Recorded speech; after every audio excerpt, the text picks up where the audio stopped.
Stadium में एक बार फिर से आपका स्वागत है। तो आज हम नया इनिशिएटिव शुरू कर रहे हैं। यह इनिशिएटिव घटना चक्र क्वेश्चन आंसर सेशन का है।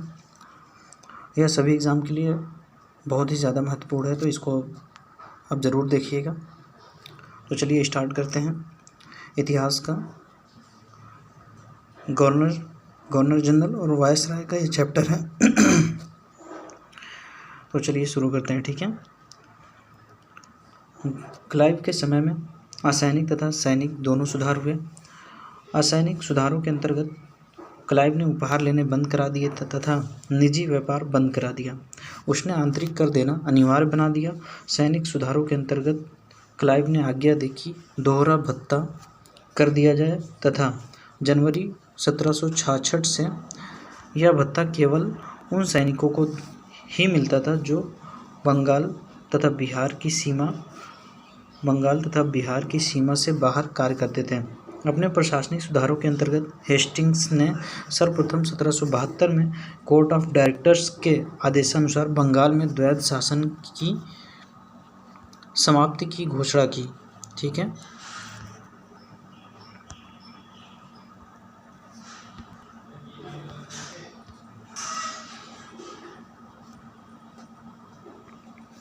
समाप्ति की घोषणा की और राजकीय कोषागार का स्थानांतरण मुर्शिदाबाद से कलकत्ता कर दिया। वारेन हेस्टिंग का विचार था कि समस्त भूमि शासक की है। राजस्व सुधारों को व्यवस्थित करने के लिए उसने परीक्षण और अशुद्धि ट्रायल एंड एरर के नियम को अपनाया। रेगुलेटिंग एक्ट 1773 के तहत ब्रिटिश संसद के द्वारा बंगाल में पहली बार कॉलेजिस्ट सरकार की व्यवस्था की गई। इस सरकार में एक अध्यक्ष तथा 4 सदस्यों का प्रावधान किया गया। अध्यक्ष को गवर्नर जनरल का पद नाम दिया गया। वारेन हेस्टिंग को 1774 में बंगाल का प्रथम गवर्नर जनरल नियुक्त किया गया। जन प्रशासन की नींव वारेन हेस्टिंग द्वारा मजबूती से रखी गई जिस पर ऊपरी संरचना कॉर्नवालिस ने तैयार की। कॉर्नवालिस के समय में न्यायिक सुधारों, फौजदारी कानून में सुधारों, पुलिस सुधार और कर संबंधी सुधारों तथा व्यापारिक सुधारों से जन प्रशासन की नींव पड़ी। 15 जनवरी 1784 को एशियाटिक सोसाइटी ऑफ बंगाल की स्थापना के समय बंगाल का governor general Lord Warren Hasting 1774 से 1785 ईस्वी था।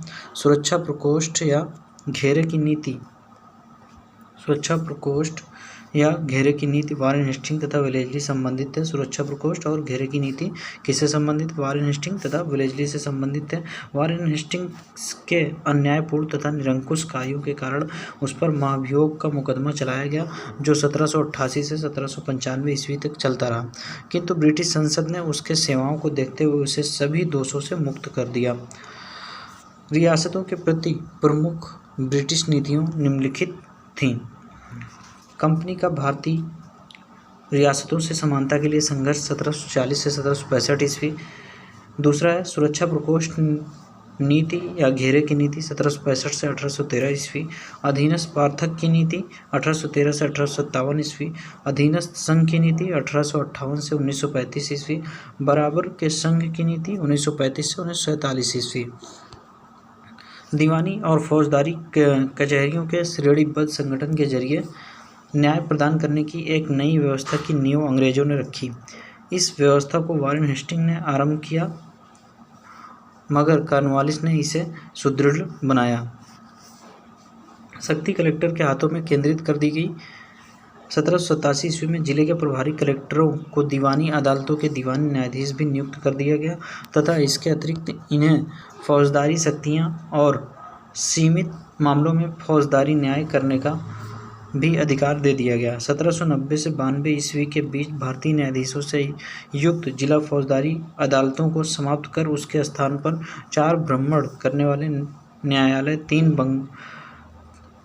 बंगाल हेतु 1 बिहार के लिए नियुक्त किए गए। इन अदालतों की अध्यक्षता यूरोपीय व्यक्ति द्वारा भारतीय काजी एवं मुफ्ती के सहयोग से की जाती थी।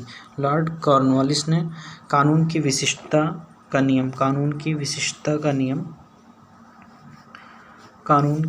का नियम जो इससे पूर्व नहीं था, भारत में लागू किया। कॉर्नवालिस ने अपने न्यायिक सुधारों को 1793 ईस्वी तक अंतिम रूप देकर उन्हें कॉर्नवालिस संहिता के रूप में प्रस्तुत किया। यह सुधार प्रसिद्ध सिद्धांत शक्तियों के पृथक्करण पर आधारित था। इसके तहत उसने कर तथा न्याय प्रशासन को पृथक कर दिया। कलेक्टर की न्यायिक तथा फौजदारी शक्तियां ले ली गईं तथा उसके पास केवल कर संबंधी शक्तियां ही रह गईं। जिला दीवानी न्यायालयों में कार्य के लिए नए अधिकारियों की एक श्रेणी बनाई गई। जिला न्यायाधीशों को फौजदारी तथा पुलिस के कार्य भी किए गए। भारत की परसंविधाबद्ध सिविल सेवा या लोक सेवा का प्रारंभ कॉर्नवालिस द्वारा किया गया था। लॉर्ड कॉर्नवालिस 1786-1793 ईस्वी एवं 30 जुलाई 1805 से 5 अक्टूबर 1805 तक बंगाल का गवर्नर जनरल रहा। ठीक है, इसकी मृत्यु 5 अक्टूबर 1805 को गाजीपुर उत्तर प्रदेश में हुई थी। यहीं पर इसकी कब्र स्थित है। लॉर्ड वेलेस्ली 1798 से 1805 ईस्वी की सहायक संधि स्वीकार करने वाला पहला राज्य हैदराबाद 1798 ईस्वी था। बसीन की संधि दिसंबर 1802 ईस्वी में पेशवा बाजीराव द्वितीय और अंग्रेजों के मध्य हुई थी। लॉर्ड वेलेस्ली की सहायक संधि को स्वीकार करने वाला पहला मराठा सरदार पेशवा बाजीराव द्वितीय था। इस सहायक संधि के तहत बाजीराव द्वितीय ने अंग्रेजों की संरक्षकता स्वीकार कर ली। इस संधि के शर्तों के अनुसार अंग्रेजों ने पेशवा को पूना में पुनः स्थापित करने के साथ लगभग 60,000 सैनिक पेशवा की सुरक्षा हेतु उसके राज्य में रखने का वादा किया, जबकि इसके बदले में पेशवा ने अंग्रेजों को 26 लाख रुपए वार्षिक आय वाले क्षेत्र प्रदान करने पर सहमति जताई। लॉर्ड वेलेस्ली 1798 से 1805 ईस्वी ने भारतीय राज्यों को अंग्रेजी राजनीतिक परिधि में लाने के लिए सहायक संधि प्रणाली का प्रयोग किया। उसने सहायक संधि का अस्वीकार नहीं किया। इस प्रणाली का अस्तित्व तो पहले से ही था तथा वह क्रमिक रूप से विकसित हुई थी। संभवतः डुप्ले प्रथम यूरोपीय था जिसने सहायक संधि प्रणाली को शुरुआत किया, जिसने अपनी सेना किराए पर भारतीय राजाओं को दी थी। अंग्रेजों ने भी यह प्रणाली अपनाई। प्रथम सहायक संधि 1765 में अवध से की गई, जब कंपनी ने निश्चित धन के बदले उसकी सीमाओं की रक्षा करने का वचन दिया। लॉर्ड वेलेस्ली द्वारा विशिष्ट रूप से परिवर्तित सहायक संधि को स्वीकार करने वाले राज्य थे: पहला हैदराबाद 1798 से 1800 ईस्वी में, मैसूर 1799 ईस्वी में, तंजौर अक्टूबर 1799 ईस्वी, अवध नवंबर 1801 ईस्वी और पेशवा दिसंबर 1802 ईस्वी, बरार के भोंसले दिसंबर 1803 ईस्वी, सिंधिया फरवरी 1804 ईस्वी और जोधपुर, जयपुर, मछेरी, बूंदी, भरतपुर। ठीक है। लॉर्ड विलियम बेंटिक ने जुलाई 1828 ईस्वी में गवर्नर जनरल का कार्यभार संभाला। उसने सती प्रथा,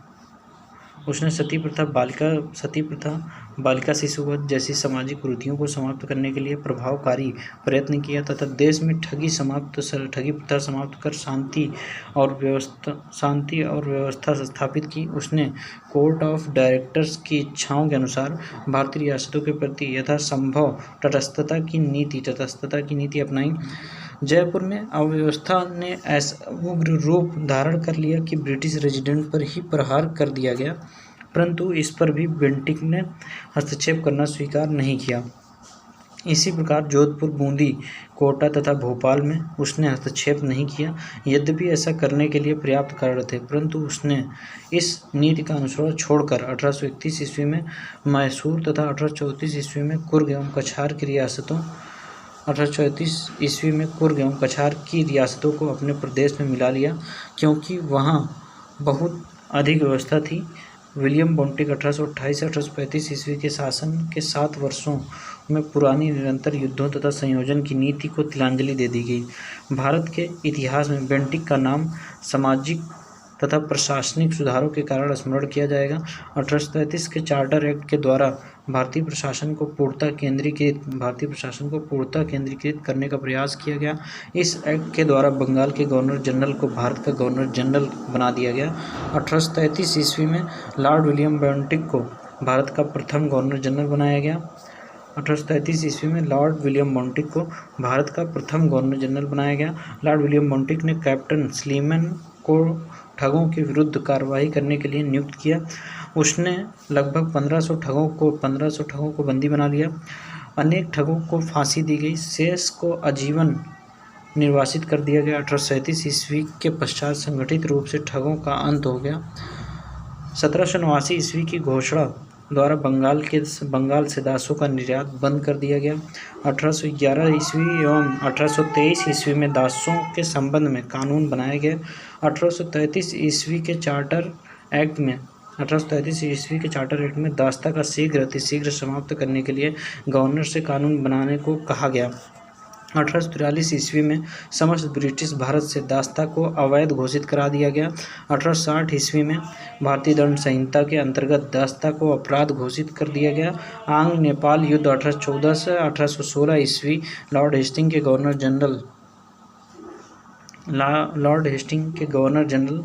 1813 से 1823 में हुआ था, जो कि सुगौली की संधि से समाप्त हुआ था। सुगौली की संधि 2 दिसंबर 1815 को लेखबद्ध हुई थी, जिसे 4 मार्च 1816 को अनुमोदित किया गया था। 1854 ईस्वी में स्लीमैन के स्थान पर जेम्स आउट्रम को अवध का ब्रिटिश रेजिडेंट बनाया गया। उसने कहा कि अवध का प्रशासन बहुत दूषित है तथा जनता की अवस्था बहुत शोचनीय है। आउट्रम की रिपोर्ट को ही फरवरी 1856 ईस्वी में अवध के अधिग्रहण का आधार बनाया गया था। लॉर्ड डलहौजी 1848-1856 ईस्वी में ने अवध के नवाब वाजिद अली शाह पर कुशासन का आरोप लगाकर 13 फरवरी 1856 को उसका अंग्रेजी राज्य में विलय कर लिया। अवध के अतिरिक्त डलहौजी के वैभवगत के सिद्धांत के अंतर्गत विलय के गए प्रदेश सतारा 1848 ईस्वी, जैतपुर एवं संबलपुर 1849 ईस्वी और बघाट 1850 ईस्वी, उदयपुर 1852 ईस्वी और झांसी 1853 ईस्वी, नागपुर 1854 ईस्वी, करौली 1855 ईस्वी। इसको अगर याद करना है सब उजना करके याद कर लीजिएगा। सब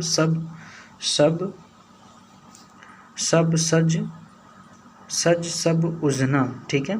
सा से सतारा, जा से जैतपुर और सा से संबलपुर, बा से बघाट, उजना, ऊ से उदयपुर और झा से झांसी और ना से नागपुर और करौली लास्ट में भी जोड़ दीजिएगा, ठीक है।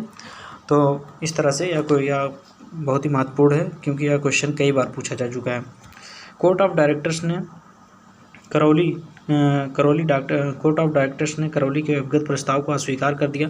भारत में रेल निर्माण की दिशा में प्रथम प्रयास ब्रिटिश गवर्नर लॉर्ड डलहौजी द्वारा किया गया। प्रथम रेलवे लाइन 1853 ईस्वी में बम्बई से थाणे के बीच डलहौजी के समय में बिछाई गई। रेल यात्रा का प्रारंभ ग्रेट इंडियन पेनिनसुला रेलवे द्वारा किया गया था। भारत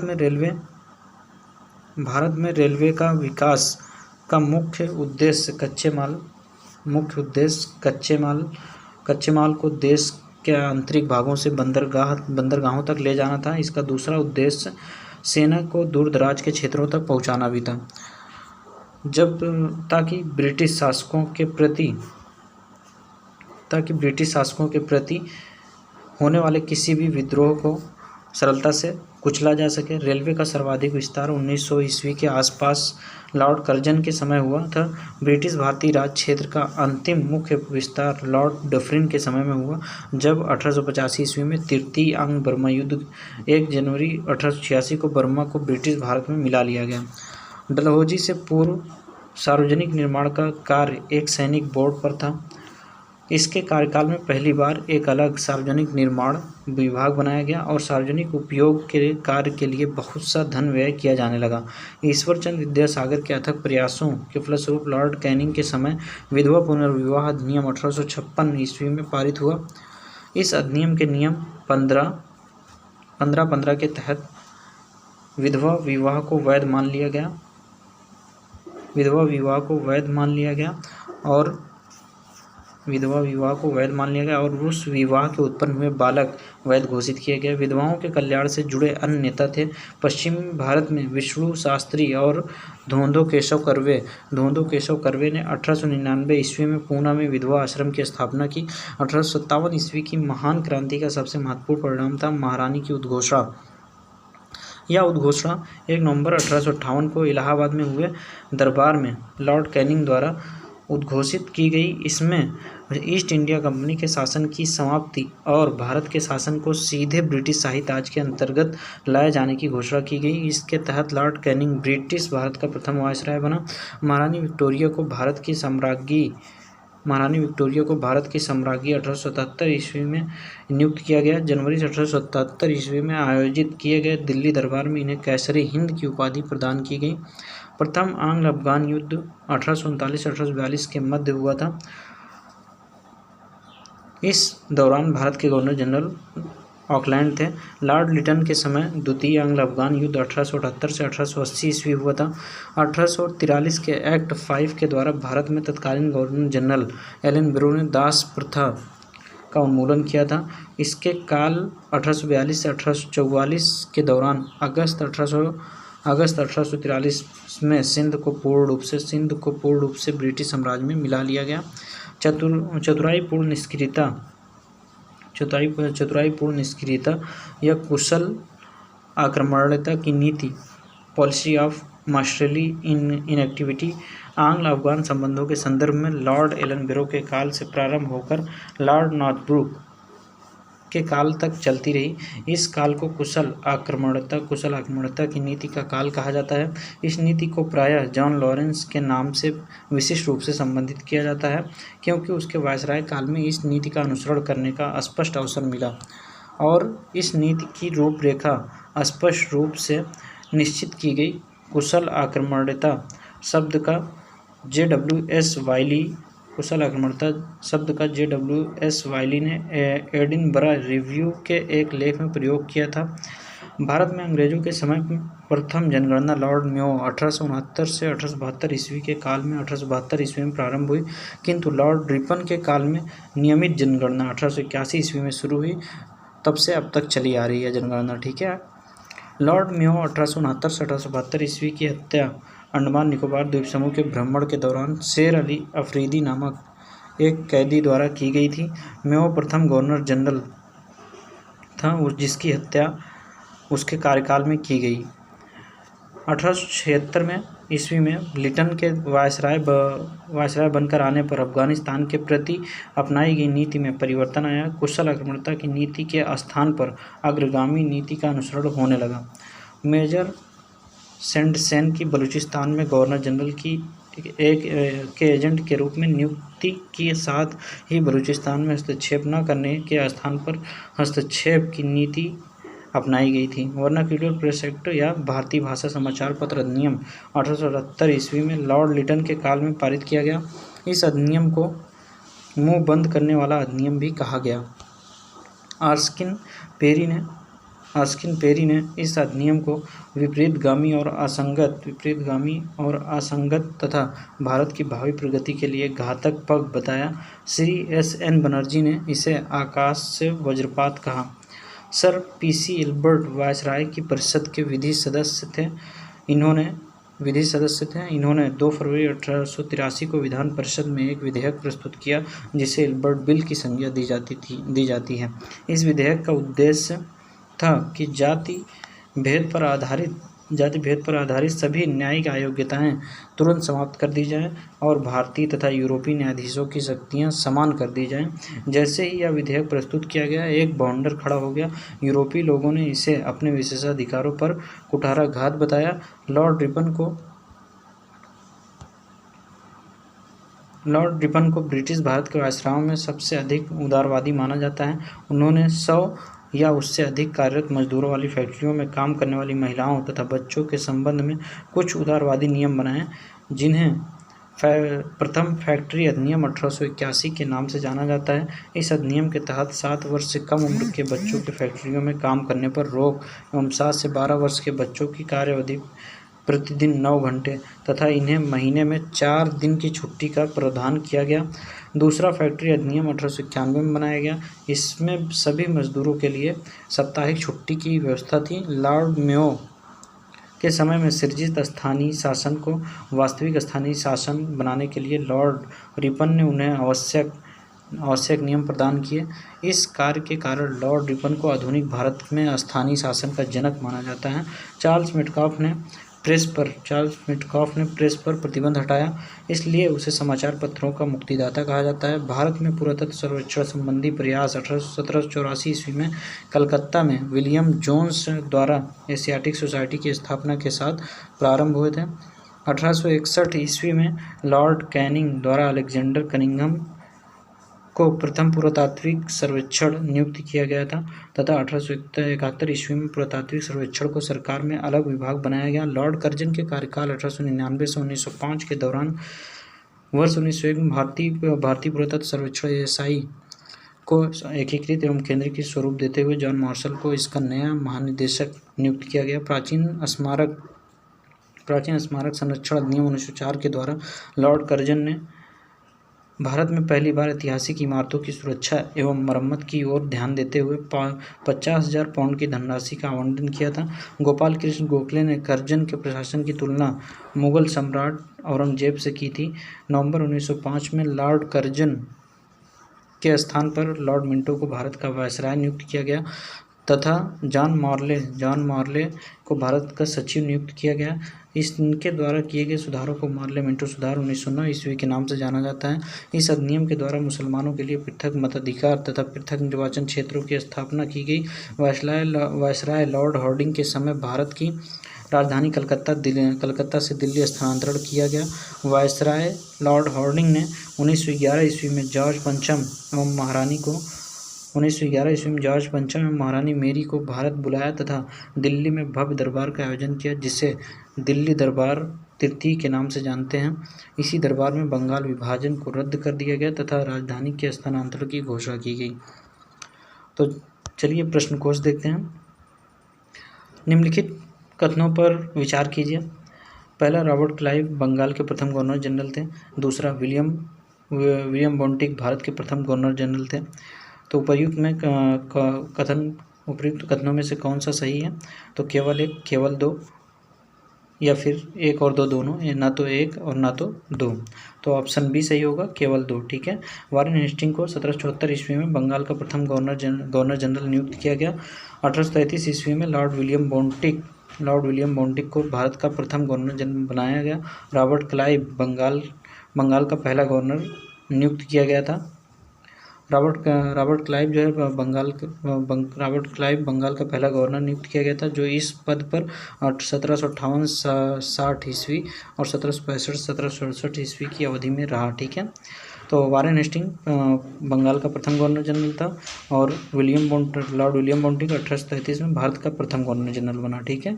एक बंगाल का वारेन हेस्टिंग था, ध्यान रखिएगा। और भारत का अगर पूछा जाए तो लॉर्ड विलियम बोंटिक 1833 में बना। और जो रॉबर्ट क्लाइव था वो बंगाल का प्रथम गवर्नर था, गवर्नर जनरल नहीं बल्कि केवल प्रथम गवर्नर। ठीक। भारत के प्रथम गवर्नर जनरल थे। तो प्रथम गवर्नर जनरल कौन थे?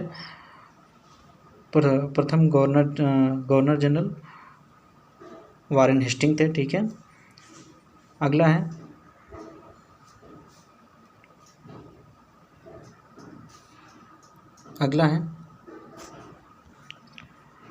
तीसरा प्रश्न, भारत का प्रथम गवर्नर जनरल कौन था? भारत का प्रथम governor general Lord Mayo, Lord Lytton और लॉर्ड कैनिंग और लॉर्ड डफरिन। तो इनमें से कोई नहीं है। ठीक है। ई ऑप्शन होगा। अगला है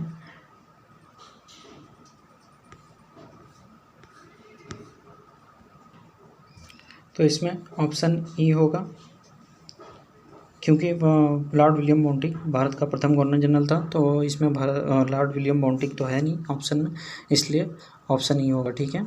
अगला है, निम्नलिखित घटनाओं पर विचार कीजिए। क्लाइव का पुनः भारत आगमन, और दूसरा है इलाहाबाद की संधि, तीसरा है बक्सर का युद्ध, चौथा है वारेन हेस्टिंग का भारत का गवर्नर बनना।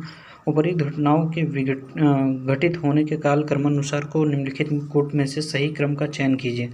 तो ऑप्शन होगा बी। ठीक है।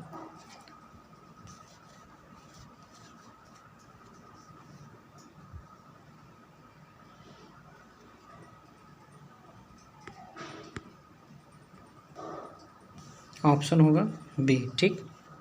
तो कालक्रम इसका देख लेते हैं। कालक्रम बक्सर का युद्ध जो 22 अक्टूबर 1764 को हुआ, और क्लाइव का पुनः भारत आगमन 3 मई 1765 को हुआ। इलाहाबाद की संधि अगस्त 1765 को हुआ, और वारेन हेस्टिंग का भारत गवर्नर बनना 1774 ईस्वी में। ठीक है। 5वां क्वेश्चन है, निम्न कथनों में से कौन सा सही नहीं है। ठीक है। तो पहला है, जन प्रशासन की नींव वारेन हेस्टिंग द्वारा मजबूती से रखी गई, जिस पर ऊपरी संरचना कॉर्नवालिस ने की। ऑप्शन बी है, ईस्ट इंडिया कंपनी की असैनिक और सैनिक सुधार करने का श्रेय क्लाइव को था। तीसरी है, लॉर्ड विलियम बेंटिक सबसे बड़े ब्रिटिश शासकों में से एक था, क्योंकि उसने भारत में ब्रिटिश साम्राज्य को संग्रहित किया। अगला है, लॉर्ड डलहौजी ने द्वितीय के सिद्धांत के आधार पर ब्रिटिश साम्राज्य में समृद्ध क्षेत्र जोड़े। तो ऑप्शन सी सही है। क्यों सही है? क्लाइव के समय में असैनिक तथा सैनिक दोनों सुधार हुए। असैनिक सुधारों के अंतर्गत क्लाइव ने उपहार लेने बंद करा दिया था तथा निजी व्यापार बंद करा दिया। उसने आंतरिक कर देना अनिवार्य बना दिया। सैनिक सुधारों के अंतर्गत क्लाइव ने आज्ञा दी कि दोहरा भत्ता बंद कर दिया जाए तथा जनवरी 1766 यह भत्ता केवल सैनिकों को ही मिलता था जो बंगाल तथा बिहार की सीमा से बाहर कार्य करते थे। जन प्रशासन की नींव वारेन हेस्टिंग द्वारा मजबूती से रखी गई थी, जिस पर ऊपरी संरचना कॉर्नवालिस ने तैयार की। कॉर्नवालिस के समय में न्यायिक सुधारों, फौजदारी कानून में सुधारों, पुलिस सुधार, कर संबंधी सुधारों तथा व्यापारिक सुधारों से जन प्रशासन की नींव पड़ी। विलियम बेंटिक 1828-1835 के शासन के 7 वर्षों में पुरानी निरंतर युद्धों तथा संयोजन की नीति को तिलांजलि दे दी गई। भारत के इतिहास में बेंटिक का नाम सामाजिक तथा प्रशासनिक सुधारों के कारण स्मरण किया जाएगा। लॉर्ड डलहौजी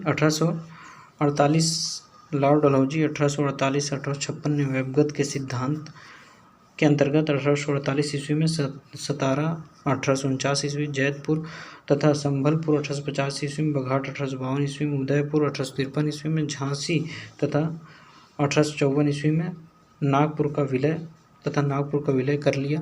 1856 ईस्वी में डलहौजी ने अवध का विलय कुप्रशासन के बहाने से किया था। 6वां क्वेश्चन है, भारत में ब्रिटिश साम्राज्य का संस्थापक कौन था। तो भारत में ब्रिटिश साम्राज्य का संस्थापक लॉर्ड क्लाइव था। ठीक,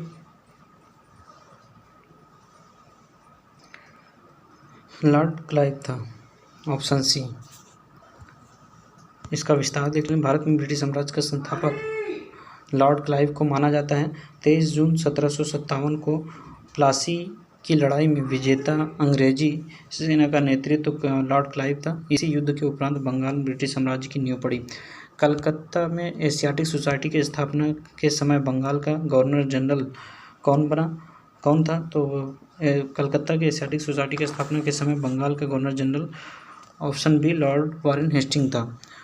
15 जनवरी 1784 को एशियाटिक सोसाइटी की स्थापना के समय Bengal governor general Lord Warren Hasting 1774 से 1785 ईस्वी थे। ठीक है। अगला है 8वां क्वेश्चन, सुरक्षा प्रकोष्ठ की नीति संबंधित है, वारेन हेस्टिंग से संबंधित है। इसका विस्तार, सुरक्षा प्रकोष्ठ या घेरे की नीति वारेन हेस्टिंग तथा विलेजली संबंधित है। वारेन हेस्टिंग ने मैसूर और मराठों के साथ युद्ध अन्य भारतीय रियासतों के साथ बराबरी की पदवी प्राप्त करने की भावना से किया।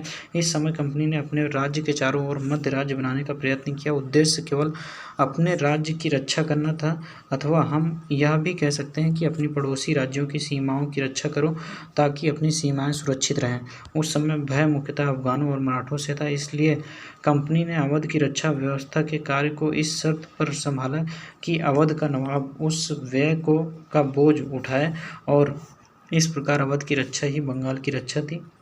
वेलेस्ली के आने से कंपनी के भारतीय रियासतों के साथ संबंधों में परिवर्तन आया। वेलेस्ली का उद्देश्य भारतीय रियासतों को अपनी रक्षार्थ कंपनी पर निर्भर करने पर बाध्य करना था। उसने भारतीय रियासतों को अंग्रेजी राजनीतिक शक्ति के और सैनिक रक्षा के घेरे में लाने का प्रयत्न किया। 9वां क्वेश्चन है, रिंग फेंस नीति का संबंध इनमें से किससे है। तो रिंग फेंस की नीति का संबंध वारेन हेस्टिंग से है। अगला है, निम्नलिखित में किसने बंगाल में द्वैत शासन प्रणाली को समाप्त किया। तो वारेन हेस्टिंग ने समाप्त किया। वारेन हेस्टिंग के कार्यकाल में 1772 ईस्वी में कोर्ट ऑफ डायरेक्टर्स ने दोहरी शासन प्रणाली को समाप्त करने का निर्णय लिया तथा कलकत्ता परिषद और उसके प्रधान को आज्ञा दी कि वे स्वयं दीवान बने और बंगाल, बिहार, उड़ीसा के प्रबंध को अपने हाथ में ले लें। वारेन हेस्टिंग ने दोनों उपदीवान मोहम्मद रजा खां और राजा सीताब राय के पदच्युत कर दिया। द्वैत शासन की शुरुआत बंगाल में क्लाइव के समय 1765 में हुई थी। बंगाल में द्वैत शासन प्रणाली किसके द्वारा लागू की गई? तो रॉबर्ट क्लाइव के द्वारा। अगला है, किस गवर्नर जनरल पर महाभियोग का मुकदमा चलाया गया? तो वारेन हेस्टिंग पर महाभियोग का मुकदमा चलाया गया था। वारेन हेस्टिंग्स के अन्यायपूर्ण तथा निरंकुश कार्यों के कारण उस पर महाभियोग का मुकदमा चलाया गया, जो 1788 से और 1795 ईस्वी तक चलता रहा, किंतु ब्रिटिश संसद ने उसकी सेवाओं को देखते हुए उसे सभी दोषों से मुक्त कर दिया। यह भी कहा गया कि वारेन हेस्टिंग ने यह सब कुछ साम्राज्य के हित के लिए किया, न कि अपने लिए। वारेन हेस्टिंग पर लगे महाभियोग के बारे में विद्वानों के मत भिन्न हैं, किंतु V.A. स्मिथ का निर्णय अधिक मान्य है। वह लिखता है, उसके थोड़े से दोष, जहाँ तक वे वास्तव में दोष थे, उस राजनीति के दोष थे जिस पर सहसा ही संकट आ पड़ा हो तथा जिस पर इतनी कठिन उलझनें आ पड़ी हो कि कभी कभी मानवीय समझ में भूल चूक हो जानी आवश्यक ही थी। 13वां क्वेश्चन, निम्नलिखित में से किस पर ब्रिटिश संसद में महाभियोग का मुकदमा चलाया गया? तो वारेन हेस्टिंग पर चलाया गया। 14 नंबर क्वेश्चन, भारत में न्यायिक संगठन की स्थापना किसने की? तो कॉर्नवालिस ने की। दीवानी और फौजदारी न्यायालय के श्रेणीबद्ध संगठन के जरिए न्याय प्रदान करने की एक नई व्यवस्था की नींव अंग्रेजों ने रखी। इस व्यवस्था को वारेन हेस्टिंग ने आरंभ किया, मगर कॉर्नवालिस ने इसे सुदृढ़ बनाया। 1763 ईस्वी कॉर्नवालिस संहिता शक्तियों के पृथक्करण के सिद्धांत पर आधारित थी, जिसके तहत कर और न्याय प्रशासन को पृथक कर दिया गया। निम्नलिखित में से किस गवर्नर जनरल ने भारत की संविदाबद्ध सिविल सेवा covenanted civil service of India का सृजन किया, जो कालांतर में भारतीय सिविल सेवा के नाम से जानी गई? तो कॉर्नवालिस ने की। भारत की संविदाबद्ध सिविल सेवा या लोक सेवा का सृजन कॉर्नवालिस द्वारा किया गया। बंगाल का गवर्नर जनरल बनने के बाद कॉर्नवालिस ने प्रशासन को पुनर्गठित किया तथा राजस्व बोर्डों को भंग कर इसके संबंध में नए नियम बनाए तथा कंपनी के अधिकारियों के व्यक्तिगत व्यापार के संबंध में भी नए नियम बनाए। उसने कॉर्नवालिस कोड के माध्यम से दीवानी तथा न्यायिक क्षेत्रों में स्पष्ट विभाजन किया, जिसने आगे चलकर भारतीय सिविल सेवा का रूप लिया। भारतीय लोक सेवा का प्रवर्तन किया गया। तो ऑप्शन बी, कॉर्नवालिस के शासनकाल में। लॉर्ड कॉर्नवालिस की कब्र कहाँ स्थित है? तो लॉर्ड कॉर्नवालिस की कब्र गाजीपुर में स्थित है। लॉर्ड कॉर्नवालिस 1786-1793 ईस्वी में शासन किया एवं 30 जुलाई 1805 से 5 अक्टूबर 1805 तक बंगाल का गवर्नर जनरल रहा। इससे भारत में इस्तेमरारी अथवा अस्थायी बंदोबस्त, न्यायिक संहिता एवं भारतीय लोक सेवा के प्रवर्तक के रूप में जाना जाता है। इसकी मृत्यु 5 अक्टूबर 1805 को गाजीपुर, उत्तर प्रदेश में हुई थी। यहीं पर इसकी कब्र स्थित है। लॉर्ड वेलेस्ली द्वारा लागू की गई सहायक संधि व्यवस्था के बारे में निम्नलिखित में से कौन सा कथन लागू नहीं होता?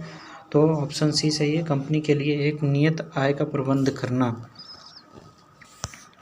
लॉर्ड वेलेस्ली ने भारतीय राज्यों को अंग्रेजी राजनीतिक परिधि में लाने के लिए सहायक संधि प्रणाली का प्रयोग किया। उस समय फ्रांस के विरुद्ध यूरोपीय शक्तियों का बना हुआ मोर्चा छिन्न भिन्न हो चुका था। नेपोलियन मिस्र तथा सीरिया को विजित कर चुका था और गंभीरतापूर्वक भारत पर आक्रमण करने की सोच रहा था। ऐसी परिस्थिति में वेलेस्ली ने भारत में सहायक संधि प्रणाली का प्रयोग किया, जिससे अंग्रेजी सत्ता की श्रेष्ठता स्थापित हो गई और नेपोलियन का भय भी टल गया। सहायक संधि की शर्तों में एक शर्त यह भी थी कि संधि को स्वीकार करने वाली रियासत कंपनी की एक सेना को रखेगी, जिसका सारा खर्च राज्य को देना होगा। इस सेना को चलाने का अधिकार केवल कंपनी को होगा। सहायक संधि को स्वीकार करने वाला राज्य किसी भी यूरोपीय या अंग्रेजों के दुश्मनों की सहायता नहीं करेगा और उनके किसी भी व्यक्ति को नौकरी नहीं देगा। 19 नंबर, लॉर्ड वेलेस्ली की सहायक संधि को स्वीकार करने वाला पहला मराठा सरदार था, तो पेशवा बाजीराव द्वितीय था। दौलत राव सिंधिया और जसवंत होलकर दोनों पूना में अपने को सर्वश्रेष्ठ प्रदर्शित करना चाहते थे। बाजीराव द्वितीय सिंधिया का साथ दे रहा था। उसने 1801 ईस्वी में जसवंत के भाई की हत्या कर दी। परिणाम स्वरूप जसवंत होलकर की सेना ने पूना पर आक्रमण कर पेशवा और सिंधिया की संयुक्त सेना को परास्त कर दिया। बाजीराव द्वितीय ने भागकर बसीन में शरण ली थी। 31 दिसंबर 1802 को अंग्रेजों से बसीन की संधि के अनुसार पेशवा बाजीराव द्वितीय ने अंग्रेजों की संरक्षकता स्वीकार कर ली। यह संधि मराठों द्वारा अंग्रेजों के साथ की गई प्रथम सहायक संधि थी। 1802 की बसीन की संधि पर हस्ताक्षर किसके मध्य हुए थे? तो अंग्रेज तथा बाजीराव द्वितीय के बीच। अगला है सहायक संधि को स्वीकार करने वाला पहला शासक था।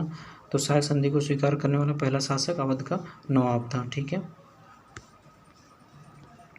वेलेस्ली ने सहायक संधि का अस्वीकार नहीं किया। इस प्रणाली का अस्तित्व पहले से ही था कि संभवतः डुप्ले प्रथम यूरोपीय था जिसने अपनी सेना किराए पर भारतीय राजाओं को दी थी। क्लाइव के काल से यह प्रणाली लगभग सभी गवर्नर जनरलों ने अपनाई थी। वेलेस्ली की विशेषता केवल यह थी कि उसने इसका विकास कर अपने संपर्क में आने वाले सभी देशी राजाओं के संबंधों में इसका प्रयोग किया। प्रथम सहायक संधि 1765 ईस्वी में अवध से की गई, जब कंपनी ने निश्चित धन के बदले उसकी सीमाओं की रक्षा करने का वचन दिया और अवध ने एक अंग्रेज रेजिडेंट को लखनऊ में रखना स्वीकार किया। नोट: यदि प्रश्न में वेलेस्ली की सहायक संधि को स्वीकार करने वाले प्रथम राज्य के बारे में पूछा जाए तो उत्तर हैदराबाद होगा। सहायक संधि किसके काल में क्रियान्वित किया गया? तो लॉर्ड वेलेस्ली के काल में क्रियान्वित किया गया। निम्न में से सहायक संधि स्वीकार नहीं की थी इंदौर के होलकर राज्य ने। लॉर्ड वेलेस्ली 1798-1805 ईस्वी ने भारतीय राजाओं को अंग्रेजी राजनीतिक परिधि में लाने के लिए सहायक संधि प्रणाली का प्रयोग किया। इंदौर के होलकर ने सहायक संधि स्वीकार नहीं की थी। जिन राज्यों ने वेलेस्ली की सहायक संधि स्वीकार की थी, हैदराबाद पहला था 1798 से 1800, मैसूर 1799, तंजौर 1799, अवध 1801 ईस्वी, पेशवा 1802 ईस्वी और बरार के भोंसले 1803 ईस्वी, सिंधिया 1804 ईस्वी, जोधपुर, जयपुर, मछेरी, बूंदी और तथा भरतपुर। सहायक संधि व्यवस्था को स्वीकार करने वाले प्रथम भारतीय देशी शासक कौन थे? तो हैदराबाद के निजाम थे। अगला है निम्नलिखित पर विचार कीजिए जिन्होंने लॉर्ड वेलेस्ली के साथ सहायक संधि की थी और उनके द्वारा किए गए संधियों का सही कालानुक्रम नीचे दिए गए कोड से पता कीजिए। अगला है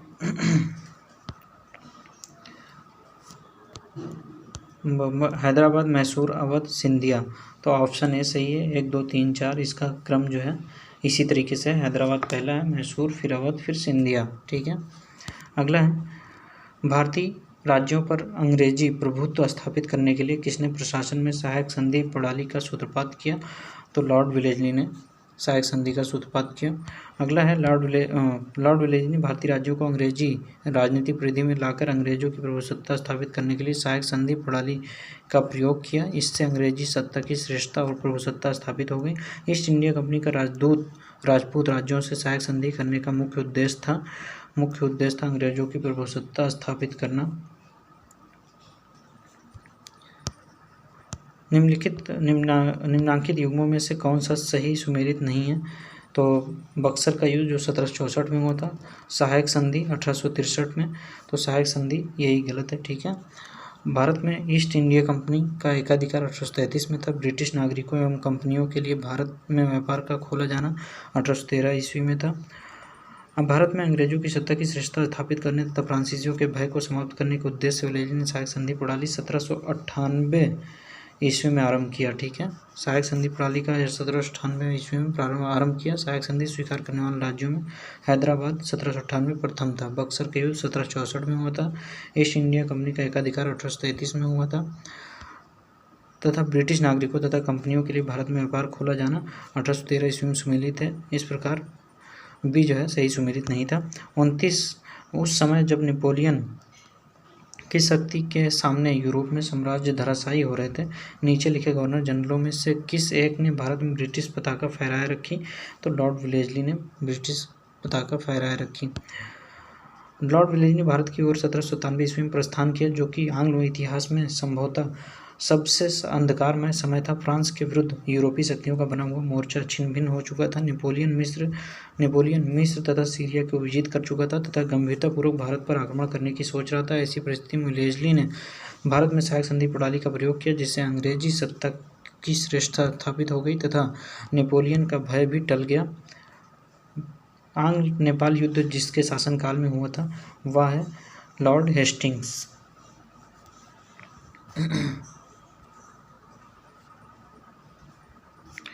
अगला है आंग्ल नेपाल युद्ध 1814 से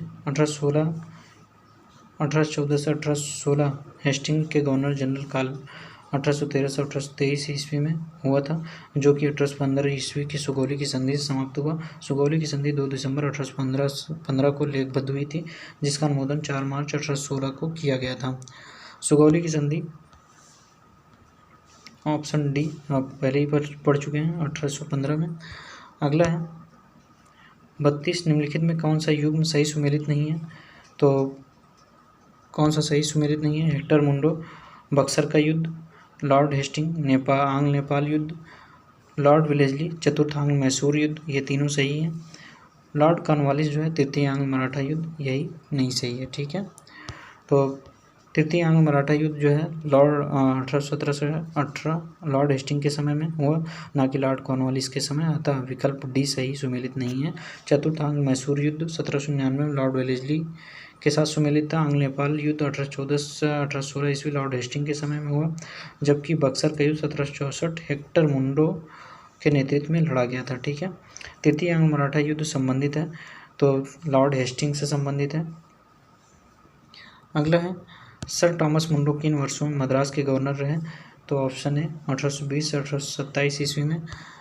सर टॉमस मुंडो 1820-1827 ईस्वी तक मद्रास के गवर्नर रहे। दक्षिण भारत में भू राजस्व वसूली हेतु लागू की गई व्यवस्था रैयतवाड़ी व्यवस्था थी। इस व्यवस्था के जन्मदाता टॉमस मुंडो और कैप्टन रीड थे, जिन्होंने सर्वप्रथम इसे तमिलनाडु के 12 महल जिले में लागू किया। तत्पश्चात यह व्यवस्था मद्रास, मुंबई के कुछ हिस्से, असम तथा कुर्ग आधुनिक कर्नाटक का एक भाग में लागू की गई। तथा कथित कुशासन के आधार पर किस गवर्नर जनरल ने मैसूर राज्य के प्रशासन को ले लिया था? तो option C Lord William Bentinck ने। ठीक है, अगला है विलियम बेंटिक ने 1831 में ईस्वी में मैसूर तथा 1834 ईस्वी में कुर्ग एवं कछार की रियासतों को अपने प्रदेश में मिला लिया, क्योंकि वहां कथित रूप से बहुत अधिक कुशासन एवं अव्यवस्था थी। अगला क्वेश्चन है 36 नंबर, निम्नलिखित बंगाल के गवर्नर जनरलों में कौन एक तृतीय आंग्ल मैसूर युद्ध से संबद्ध है? तो लॉर्ड कॉर्नवालिस संबद्ध है। ठीक है, तृतीय आंग्ल मैसूर युद्ध से। तृतीय आंग्ल मैसूर युद्ध 1790 से 92 ईस्वी में लॉर्ड कॉर्नवालिस से संबद्ध है के समय में हुआ था। इस युद्ध में कॉर्नवालिस ने स्वयं सेना की बागडोर संभाली थी। इस युद्ध में टीपू ने श्रीरंगपट्टनम की संधि 1792 ईस्वी में कर ली थी, जिसके अनुसार टीपू को अपने राज्य का लगभग आधा भाग अंग्रेजों और उनके साथियों निजाम मराठों को देना पड़ा था। ठगों के दमन में निम्नलिखित में से कौन संबद्ध था? तो ऑप्शन बी कैप्टन स्लीमन। ठगों में हिंदू और मुसलमान दोनों धर्मों के अनुयायी सम्मिलित थे, परंतु वास्तव में ये लोग काली, दुर्गा अथवा भवानी की पूजा करते थे तथा प्रायः अपने शिकार का सिर काटकर देवी के चरणों में बलि के रूप में चढ़ाते थे। उन्हें विश्वास था कि उनका यह धंधा विधि का विधान है तथा उनके शरीर की मृत्यु उनके भाग में उसी प्रकार लिखी होती थी। सती प्रथा के प्रश्न पर तो कुछ मतभेद थे, किंतु ठगी के विषय में समस्त जनता ने सरकार का समर्थन किया। लॉर्ड विलियम बेंटिक ने कैप्टन स्लीमन को ठगों के विरुद्ध कार्यवाही करने के लिए नियुक्त किया। उसने लगभग 1500 ठगों को बंदी बना लिया। अनेक ठगों को फांसी दे दी गई। शेष को आजीवन निर्वासित कर दिया गया। 1837 ईस्वी पश्चात संगठित रूप से ठगों का अंत हो गया। ठगों का उन्मूलन किसके नेतृत्व में हुआ? तो कैप्टन स्लीमन के नेतृत्व में हुआ। अगला है सती प्रथा पर पाबंदी किसने लगाई? तो विलियम बेंटिक ने लगाई सती प्रथा पर पाबंदी। अगला है राजा राम मोहन राय जैसे प्रबुद्ध भारतीय सुधारकों ने विलियम बेंटिक को इस प्रथा को अवैध घोषित करने की प्रेरणा दी। बहुत से समकालीन प्रगतिशील समाचार पत्रों ने इनका समर्थन किया और विलियम बेंटिक ने कानून बनाकर सती प्रथा को पूरी तरह प्रतिबंधित कर दिया। दिसंबर 1829 के नियम 17 नियम 17 द्वारा विधवाओं को जलाना अवैध घोषित कर दिया गया। आरंभ में यह कानून केवल बंगाल प्रेसिडेंसी में लागू किया गया और 1830 ईस्वी में यह नियम मुंबई मद्रास प्रेसिडेंसी में भी लागू कर दिया गया। सती को गैर कानूनी किसने घोषित किया? सती को गैर कानूनी विलियम बोंटिक ने घोषित किया। अगला है, विलियम बोंटिक के द्वारा सती प्रथा किस वर्ष समाप्त की गई? तो 1829 ईस्वी में समाप्त की गई। अगला है, इनमें से किस वर्ष बंगाल के से दासों के निर्यात को रोक दिया गया? तो 1789 में। ठीक है। अगला है, 1789 ईस्वी की घोषणा द्वारा बंगाल से दासों का निर्यात बंद कर दिया गया था। 43 नंबर है, लॉर्ड डलहौजी द्वारा अवध का अंग्रेजी राज्य में विलय निम्न में से किस रीति से हुआ? तो किस रीति से हुआ था? कुप्रशासन के कारण। ठीक है। लॉर्ड डलहौजी 1848 से 56 ने अवध के नवाब वाजिद अली शाह पर कुशासन का आरोप लगाकर 13 फरवरी 1856 को अवध का अंग्रेजी राज्य में विलय कर लिया। 13 फरवरी 1856 को अवध के अतिरिक्त डलहौजी के व्यक्तिगत के सिद्धांत के अंतर्गत विलय किए गए प्रदेश सतारा, सज, सब, उजना, सतारा, जैतपुर, संबलपुर, बघात, उदयपुर, झांसी, नागपुर तथा करौली। ठीक है। बघात रियासत का ब्रिटिश में विलय कब हुआ? तो बघात रियासत का विलय 1850 में हुआ। ब्रिटिश साम्राज्य में अवध का विलय हुआ। तो ब्रिटिश साम्राज्य में अवध का विलय 1856 में हुआ। अगला है, विलय का सिद्धांत के तहत निम्नलिखित राज्यों के विलय पर विचार कीजिए और उन्हें कालक्रमानुसार व्यवस्थित कीजिए। तो कालक्रमानुसार इसको व्यवस्थित करना है। तो सबसे पहले क्या सी ऑप्शन होगा, 1 3 4 2। ठीक है। तो सतारा, बघाट, उदयपुर और झांसी। ठीक है। तो सज, सब, उजना। तो सबसे पहले सज, फिर सब, फिर उजना। ठीक है। सा से सतारा हो गया और सा से सतारा हो गया, जा से जैतपुर हो गया, फिर सा से संबलपुर हो गया, बा से बघाट हो गया, ऊ से उदयपुर हो गया, झा से झांसी हो गया और ना से नागपुर हो गया। ठीक है। तो इसको याद कर लीजिएगा, महत्वपूर्ण है। अधोलिखित युग्मों में से कौन सुमेलित है? तो ऑप्शन सी सुमेलित है। 1856 ईस्वी में अवध का विलय हुआ था, बाकी और कोई सुमेलित नहीं है। अगला है, निम्नलिखित में से किसने विलय की नीति नियोजित एवं क्रियान्वित की? तो विलय की नीति किसने क्रियान्वित की? डलहौजी ने। अगला है, ब्रिटिश द्वारा कुशासन का बहाना लेकर निम्नलिखित प्रांतों में से किसे एक का शासक हटा दिया था? तो अवध का।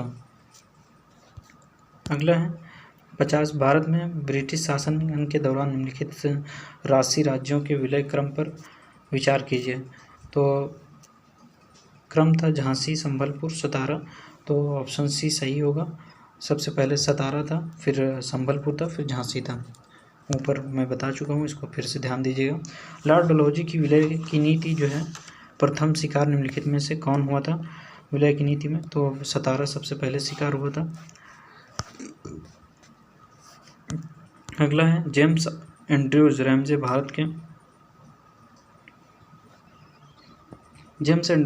भारत के किस गवर्नर जनरल का वास्तविक नाम था? तो लॉर्ड डलहौजी का जेम्स एंड्रयूज रैमजे भारत के गवर्नर जनरल का वास्तविक नाम था। ठीक है। 1848 में लॉर्ड डलहौजी, जिसे ऑल ऑफ डलहौजी भी कहा जाता है, गवर्नर जनरल बनकर भारत आया। उसका वास्तविक नाम जेम्स एंड्रयूज ब्राउन रैमजे था। ठीक है। अंग्रेजों द्वारा सिंध विजय संपन्न हुआ, तो लॉर्ड एलनब्रो के समय में संपन्न हुआ। गवर्नर जनरल लॉर्ड एलनब्रो के काल 1842 से 1844 के दौरान अगस्त 1843 में सिंध को पूर्ण रूप से ब्रिटिश साम्राज्य में मिला लिया गया। यह प्रथम आंग्ल अफगान युद्ध का एक प्रमुख परिणाम था। सिंध पर ब्रिटिश ने कब्जा किया, तो पहला 1843 ईस्वी में कब्जा किया सिंध पर ब्रिटिश ने। अगला है, सिक्किम का भारत में विलय किसने किया? तो सिक्किम का भारत में विलय लॉर्ड डलहौजी ने किया। सिक्किम का भारत में विलय लॉर्ड डलहौजी ने किया। ठीक है। ऑप्शन सी सही होगा। सिक्किम जो नेपाल और भूटान राज्यों के मध्य स्थित एक छोटा सा राज्य था, उसके राजा पर यह दोष लगाया गया कि उसने 2 अंग्रेज डॉक्टरों के साथ दुर्व्यवहार किया है। लॉर्ड डलहौजी के शासनकाल में उस राज्य के कुछ दूरवर्ती प्रदेश, जिसमें दार्जिलिंग भी सम्मिलित था, को भारत में मिला लिया गया। 56 निम्नलिखित में से कौन अवध का ब्रिटिश रेजिडेंट था जब अवध का ब्रिटिश साम्राज्य में विलय हुआ? तो जेम्स आउटरम था। ठीक है, अगला है 1854 ईस्वी में कैप्टन सलीमन के स्थान पर जेम्स आउटरम को अवध का ब्रिटिश रेजिडेंट बनाया गया था। उसने कहा कि अवध का प्रशासन बहुत दूषित है तथा जनता की अवस्था बहुत शोचनीय है। आउटरम की रिपोर्ट को ही फरवरी 1856 में अवध के अधिग्रहण का आधार बनाया गया था। 1857 के विद्रोह के समय लखनऊ में ब्रिटिश रेजिडेंट हेनरी लॉरेंस था, जो विद्रोहियों के हाथों मारा गया था। भारत में प्रथम रेलवे लाइन किस ब्रिटिश गवर्नर के समय बिछाई गई? तो लॉर्ड डलहौजी के समय बिछाई गई प्रथम लाइन। भारत में रेल निर्माण की दिशा में प्रथम प्रयास ब्रिटिश गवर्नर लॉर्ड डलहौजी द्वारा किया गया। प्रथम रेलवे लाइन 1853 ईस्वी प्रथम रेलवे लाइन 1853 ईस्वी में मुंबई से थाणे के बीच डलहौजी के समय बिछाई गई थी। अगला है, भारत में प्रथम रेल लाइन का निर्माण किन नगरों के बीच हुआ था? तो मुंबई से थाणे के बीच। ठीक है, ऑप्शन बी सही है। अगला है, भारत में पहली रेलवे लाइन कब शुरू हुई? तो 1853 ईस्वी में। अगला है, किस कंपनी ने सर्वप्रथम भारत में रेल यात्रा प्रारंभ की? तो ग्रेट इंडियन पेनिनसुला रेलवे ने। अगला है, 1853 ईस्वी में मुंबई के बोरीबंदर स्टेशन से थाणे के मध्य भारत में सर्वप्रथम रेल यात्रा का प्रारंभ ग्रेट इंडियन पेनिनसुला रेलवे द्वारा किया गया था। ब्रिटिश भारतीय राज्य क्षेत्र का अंतिम प्रमुख विस्तार हुआ डफरिन के समय में। 1885 ईस्वी में तृतीय आंग्ल बर्मा युद्ध और 1 जनवरी 1886 को बर्मा को ब्रिटिश भारत मिला लिया गया, जो ब्रिटिश भारतीय राज्य क्षेत्र का अंतिम प्रमुख विस्तार था। इस समय वायसराय लॉर्ड डफरिन था। पब्लिक वर्क्स डिपार्टमेंट को 1845 से 1855 के दौरान स्वरूप देने वाले थे, तो कौन देने वाले थे? लॉर्ड डलहौजी। अगला है, लॉर्ड डलहौजी से पूर्व सार्वजनिक निर्माण का कार्य एक सैनिक बोर्ड पर था। इसके कार्यकाल में पहली बार एक अलग सार्वजनिक निर्माण विभाग बनाया गया और सार्वजनिक उपयोग के कार्य के लिए बहुत सा धन व्यय किया जाने लगा। 63 नंबर क्वेश्चन है, विधवा पुनर्विवाह अधिनियम किसके शासन में क्रियान्वित किया गया? तो विधवा पुनर्विवाह लॉर्ड कैनिंग के शासन में क्रियान्वित किया गया। ठीक है, ईश्वरचंद्र विद्यासागर के अथक प्रयासों के फलस्वरूप लॉर्ड कैनिंग ने 28 फरवरी 1856 से 21 मार्च 1862 28 फरवरी 1856 से 21 मार्च 1862 के समय 26 जुलाई 1856 को विधवा पुनर्विवाह अधिनियम 1856 अधिनियमित हुआ। इस अधिनियम से लॉर्ड डलहौजी के समय प्रारूपित और प्रस्तुत किया गया था। इस अधिनियम के नियम 15 के तहत विधवा विवाह को वैध मान लिया गया और उस विवाह से संपन्न हुए बालक को भी वैध घोषित कर दिया गया। 1 नवंबर 1858 को महारानी विक्टोरिया को घोषणा पत्र इलाहाबाद में पढ़कर सुनाया गया था, तो उसके लॉर्ड कैनिंग ने सुनाया था। ठीक है, 1857 की महान क्रांति का सबसे महत्वपूर्ण परिणाम था महारानी की उद्घोषणा। यह उद्घोषणा 1 नवंबर 1858 को इलाहाबाद में हुए दरबार में भारत के प्रथम वायसराय लॉर्ड कैनिंग द्वारा उद्घोषित की गई। निम्नलिखित में से कौन एक भारत का प्रथम वायसराय था? तो भारत का प्रथम वायसराय लॉर्ड कैनिंग था। 1 नवंबर 1858 को महारानी विक्टोरिया का घोषणा पत्र पढ़कर सुनाया था, तो इलाहाबाद में सुनाया था। अगला है, अपने पुत्र के स्थान पर दूसरे उत्तराधिकारी को गोद लेने के अधिकार को पुनः स्थापित किया था, तो ऑप्शन डी 1858 की सम्राज्ञी की घोषणा ने। अगला है, महारानी की उद्घोषणा 1 नवंबर 1858 को इलाहाबाद में हुए दरबार में लॉर्ड कैनिंग द्वारा उद्घोषित की गई। इसमें भारतीय देशी राज्यों के प्रति नीति को भी व्यापक रूप से परिवर्तित किया गया और ब्रिटिश साम्राज्य के लिए संभावित किसी संकटापन्न स्थिति से बचाव के लिए उनका प्रयोग करने हेतु उन्हें तैयार किया गया। विजय और विलय की नीति का पूर्णतः परित्याग कर दिया गया और देशी राज्यों के शासकों को उत्तराधिकारी गोद लेने की अनुमति दी गई। अगला है, महारानी विक्टोरिया को भारत की सम्राज्ञी नियुक्त किया गया 1877 ईस्वी में। राजसी उपाधि अधिनियम रॉयल टाइटल्स एक्ट ब्रिटिश संसद द्वारा 1876 में पारित किया गया। इस अधिनियम के तहत महारानी विक्टोरिया को 1 जनवरी 1777 को दिल्ली दरबार में भारत की सम्राज्ञी घोषित किया गया। इसी प्रकार सम्राट एडवर्ड सात को वर्ष 1903 में तथा जॉर्ज पंचम को वर्ष 1911 में भारत का सम्राट घोषित किया गया। निम्नलिखित में से किस गवर्नर जनरल ने भारत में दास प्रथा को समाप्त किया? तो दास प्रथा को समाप्त करने वाला लॉर्ड एलनब्रो ने समाप्त किया। 1843 के एक्ट 5 के द्वारा भारत ने तत्कालीन गवर्नर जनरल लॉर्ड एलनब्रो ने दास प्रथा का उन्मूलन किया था। तो इसका कार्यकाल 1842 से 1844 ईस्वी तक था। नियम युग्मों से कौन सा एक सही सुमेलित है? तो ऑप्शन है लॉर्ड कॉर्नवालिस अस्थायी बंदोबस्त, बाकी और कोई सुमेलित नहीं है। तो देख लेते हैं। लॉर्ड कॉर्नवालिस ने 1793 ईस्वी में अस्थायी बंदोबस्त प्रणाली लागू की, जबकि चतुराईपूर्ण निष्क्रियता कुशल आक्रमणीयता की नीति जॉन लॉरेंस ने शुरू की थी। सहायक संधि लॉर्ड वेलेस्ली से तथा वेबगत का सिद्धांत लॉर्ड डलहौजी से संबद्ध है। भारतीय राष्ट्रीय कांग्रेस की स्थापना ह्यूम ने लॉर्ड डफरिन के कार्यकाल 1884 से 88 में की थी। निम्नांकित में किसका सुमेल नहीं है? तो लॉर्ड कैनिंग का उच्चतम निष्क्रियता से मेल नहीं है। ठीक है। अस्थायी बंदोबस्त किसके शासनकाल में प्रारंभ किया गया था? तो अस्थायी बंदोबस्त लॉर्ड कॉर्नवालिस के शासनकाल में प्रारंभ किया गया था। अगला है निम्नांकित में से सही सुमेलित नहीं है। तो कौन सा सही सुमेलित नहीं है? लॉर्ड हेस्टिंग को द्वितीय एंग्लो मराठा युद्ध से सुमेलित किया गया, सही सुमेलित नहीं है। द्वितीय एंग्लो मराठा युद्ध 1803 से 1805 ईस्वी के बीच लॉर्ड वेलेस्ली के काल में हुआ था। लॉर्ड हेस्टिंग के काल में तृतीय तथा अंतिम आंग्ल मराठा युद्ध 1817 से 1818 ईस्वी हुआ था। तृतीय आंग्ल मराठा युद्ध में मराठों के पराजय के पश्चात लॉर्ड हेस्टिंग ने पेशवा की गद्दी 1818 ईस्वी में समाप्त कर दी तथा पश्चिम भारत में स्थित पेशवा का समस्त प्रदेश मुंबई प्रेसिडेंसी में सम्मिलित कर लिया गया। इसके अतिरिक्त कंपनी ने बुंदेलखंड, मालवा तथा शेष भारत पर, जिस पर पेशवाओं का प्रभुत्व था, पर राजनीतिक अधिकार कर लिया। अन्य तीनों युग में सुमेलित हैं। 74 नंबर क्वेश्चन है, पेशवाई को कब समाप्त किया गया था?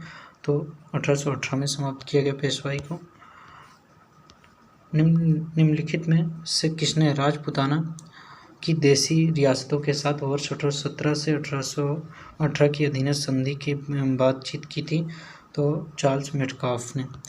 राजपूताना की रियासतों के साथ वर्ष 1817 से 1818 के अधीनस्थ संधि की वार्ता चार्ल्स मेटकाफ ने की थी। लॉर्ड हेस्टिंग्स ने राजपूताना पर ब्रिटिश सार्वभौमता तथा मराठों और पिंडारियों के प्रति राजपूताना की तटस्थता सुनिश्चित करने के लिए दिल्ली के तत्कालीन रेजिडेंट चार्ल्स मेटकाफ को वार्ताकार बनाया था। अगला है, निम्नलिखित में कौन सुमेलित नहीं है? तो ऑप्शन सी सही सुमेलित नहीं है। सर जॉन शोर आंग्ल नेपाल युद्ध, ठीक है, ये सही सुमेलित नहीं है। आंग्ल नेपाल युद्ध लॉर्ड हेस्टिंग के काल में हुआ था। 1814 ईस्वी में पहला युद्ध लड़ा गया, लेकिन कोई सफलता नहीं मिली। 1815 ईस्वी में दूसरा युद्ध लड़ा गया। कुमाऊं में अल्मोड़ा को जीत लिया गया तथा मेजर जनरल ऑक्टर लोनी ने वीर गोरखा सरदार अमर सिंह थापा को मलाव का किला समर्पित करने के लिए विवश किया। ब्रिटिश सेना राजधानी काठमांडू से 30 मील की दूरी तक पहुंच गई। 2 दिसंबर 1815 को सुगौली की संधि लेखबद्ध हुई थी, जिसे 4 मार्च 1816 को अनुमोदित किया गया। कुमाऊं, गढ़वाल और शिमला जिले अंग्रेजों को सौंपे गए। निम्नलिखित में से कौन सा सही सुमेलित है? तो सही सुमेलित है लॉर्ड वेलेस्ली चतुर्थ आंग्ल मैसूर युद्ध, ठीक है, और कोई सही सुमेलित नहीं है। तो देख लेते हैं। लॉर्ड एलनब्रो सिंध का अंग्रेजी राज्य में अगस्त 1843 में विलय और लॉर्ड डलहौजी का कुशासन के आरोप में 1856 के ईस्वी में अवध का विलीनीकरण। लॉर्ड वेलेस्ली चतुर्थ आंग्ल मैसूर युद्ध 1799 ईस्वी, यही केवल सही सुमेलित था। लॉर्ड हेस्टिंग तृतीय आंग्ल मराठा युद्ध 1817 से 18 ईस्वी। निम्नलिखित में से कौन सा युग सही सुमेलित नहीं है? तो ऑप्शन डी लॉर्ड लिटन प्रथम आंग्ल अफगान युद्ध का प्रारंभ होना, यह सही सुमेलित नहीं है। बाकी लॉर्ड डलहौजी अवध का विलीनीकरण सही सुमेलित है। लॉर्ड डफरिन भारतीय राष्ट्रीय कांग्रेस की स्थापना सही सुमेलित है। लॉर्ड विलियम बॉन्टिक चार्टर एक्ट 1813 का पारित होना सही सुमेलित है, ठीक है। प्रथम आंग्ल अफगान युद्ध 1839-1842 ईस्वी के मध्य हुआ था। इस दौरान भारत के गवर्नर जनरल लॉर्ड ऑकलैंड थे। लॉर्ड लिटन के समय द्वितीय आंग्ल अफगान युद्ध 1878 से 1800 ईस्वी हुआ था। इस प्रकार विलय डी सही सुमेलित नहीं है, जबकि अन्य तीनों विकल्प सही सुमेलित हैं। अगला निम्न में कौन चतुराईपूर्ण निष्क्रियता की नीति के साथ जुड़ा है? तो ऑप्शन डी जॉन लॉरेंस चतुराईपूर्ण निष्क्रियता से जुड़ा हुआ है। चतुराईपूर्ण निष्क्रियता या कुशल आक्रमणता की नीति पॉलिसी ऑफ मास्टरली इनएक्टिविटी आंग्ल अफगान संबंधों के संदर्भ में लॉर्ड एलनब्रुक के काल में प्रारंभ होकर लॉर्ड नॉर्थब्रुक के काल तक चलती रही। इस नीति को प्रायः जॉन लॉरेंस के नाम से विशेष रूप से संबंधित किया जाता है, क्योंकि उसके वायसराय काल 1864 से 1869 में इस नीति का अनुसरण करने का स्पष्ट अवसर मिला और इस नीति की रूपरेखा स्पष्ट रूप से निश्चित की गई। अगला है, भारत में अंग्रेजों के समय में प्रथम जनगणना हुई। तो प्रथम जनगणना लॉर्ड मेयो के कार्यकाल में हुई। ठीक है, भारत में अंग्रेजों के समय में प्रथम जनगणना लॉर्ड मेयो 1869 से 72 के काल में 1872 ईस्वी में प्रारंभ हुई, किंतु लॉर्ड रिपन के काल में नियमित जनगणना 1881 ईस्वी में शुरू हुई। वह कौन व्यक्ति था जिसने भारत में पहली बार जनसंख्या की जनगणना करवाई? तो ऑप्शन डी लॉर्ड मेयो था। ठीक है, अगला है, किस वायसराय की हत्या अंडमान निकोबार द्वीप समूह में जब वे भ्रमण पर थे एक दंडित अपराधी द्वारा की गई थी? तो ऑप्शन सी लॉर्ड मेयो था। अगला, लॉर्ड मेयो 1869 से 1872 ईस्वी की हत्या अंडमान निकोबार द्वीप समूह के भ्रमण के दौरान एक कैदी द्वारा की गई थी। मेयो प्रथम गवर्नर जनरल था जिसकी हत्या उसके कार्यकाल में की गई। अगला है, किस वायसराय की हत्या उसके कार्यकाल में की गई? तो लॉर्ड मेयो की। अफगानिस्तान के प्रति एक जोश भरी अग्र फॉरवर्ड नीति का अनुसरण करने वाला गवर्नर जनरल था कौन था? ऑप्शन डी लिटन था। ठीक है, 1876 ईस्वी में लिटन के वायसराय बनकर अफगानिस्तान के प्रति अपनाई गई नीति में परिवर्तन आया। कुशल आक्रमणता की नीति के स्थान पर अग्रगामी नीति का अनुसरण होने लगा। अफगानिस्तान के प्रति आक्रामक नीति किस वायसराय ने अपनाई? तो आक्रामक की नीति लॉर्ड लिटन ने अपनाई अफगानिस्तान के प्रति। ठीक है, कौन भारत का वायसराय सबसे दीर्घ काल तक रहा? तो सबसे दीर्घ काल तक वायसराय लॉर्ड कर्जन रहा। अगला है, ब्रिटिश वायसरायों में भारत के विषय में सर्वाधिक जानकारी रखने वाले वायसराय लॉर्ड कर्जन का प्रश्नगत वायसरायों में सर्वाधिक दीर्घ कार्यकाल था। लॉर्ड कर्जन जो कि 1899 से 1905 ईस्वी तक, लॉर्ड डफरिन 1884 से 1888 ईस्वी तक, लॉर्ड हॉर्डिंग 1910-1916, लॉर्ड मेयो 1869 से 1872, 7 वर्ष तक लॉर्ड कर्जन रहे और 4 वर्ष तक लॉर्ड डफरिन। लॉर्ड हॉर्डिंग जो है 6 वर्ष तक, लॉर्ड मेयो 3 वर्ष तक रहे। ठीक है, भारत में स्थानीय स्वायत्तशासी संस्थाएं 1882 ईस्वी में सशक्त की गई थी, तो लॉर्ड रिपन द्वारा। ठीक है, 1880 ईस्वी में इंग्लैंड में ग्लैडस्टन के नेतृत्व में उदारवादी दल सत्ता में आया। ग्लैडस्टन यूरोप में स्वतंत्रता का समर्थक था। उसने अपनी भारत के प्रति नीति का इन शब्दों में वर्णन किया: हमारा भारत में रहने का अधिकार इस तर्क पर है कि हमारा वहाँ रहना भारतीयों के लिए हितकर है और साथ ही यह कि भारतीय यह अनुभव करें कि यह हितकर है। इस दौरान रिपन को वायसराय पद के लिए चुना गया। संभवतः रिपन के कार्यकाल का सबसे महत्वपूर्ण कार्य स्थानीय स्वशासन पर सरकारी प्रस्ताव 1882 ईस्वी था। रिपन देश की नगरपालिकाओं को विकसित करना चाहता था। उसके अनुसार इन्हीं से देश की राजनीतिक शिक्षा आरंभ होती है। इस प्रस्ताव के तहत ग्रामीण प्रदेशों में स्थानीय बोर्डों की स्थापना की गई। प्रत्येक जिले में जिला विभाग, तालुका अथवा तहसील बोर्ड बनाने की आज्ञा हुई। नगरों में नगरपालिकाएं स्थापित की गई। इन स्थानीय संस्थाओं को निश्चित कार्य तथा आय के साधन दिए गए। भारत में स्थानीय स्वायत्त शासन को किसने प्रोत्साहित किया था? तो लॉर्ड रिपन ने प्रोत्साहित किया था। इल्बर्ट बिल विवाद किससे संबंधित था?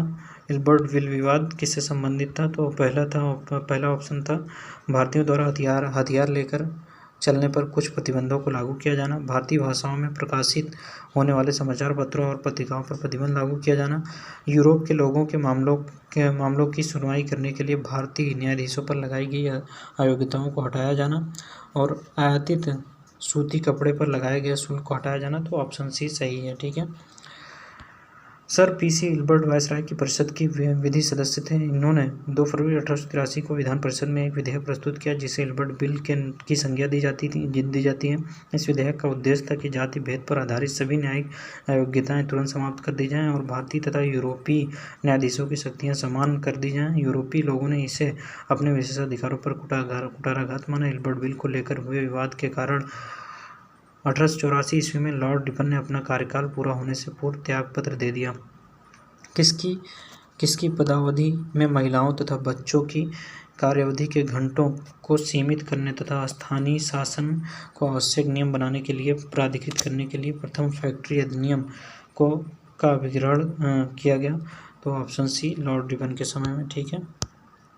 लॉर्ड रिपन को ब्रिटिश भारत के वायसराय में सबसे अधिक उदारवादी माना जाता है। उन्होंने 100 या उससे अधिक कार्यरत मजदूरों वाली फैक्ट्रियों में काम करने वाली महिलाओं तथा बच्चों के संबंध में कुछ उदारवादी नियम बनाए जिन्हें प्रथम फैक्ट्री अधिनियम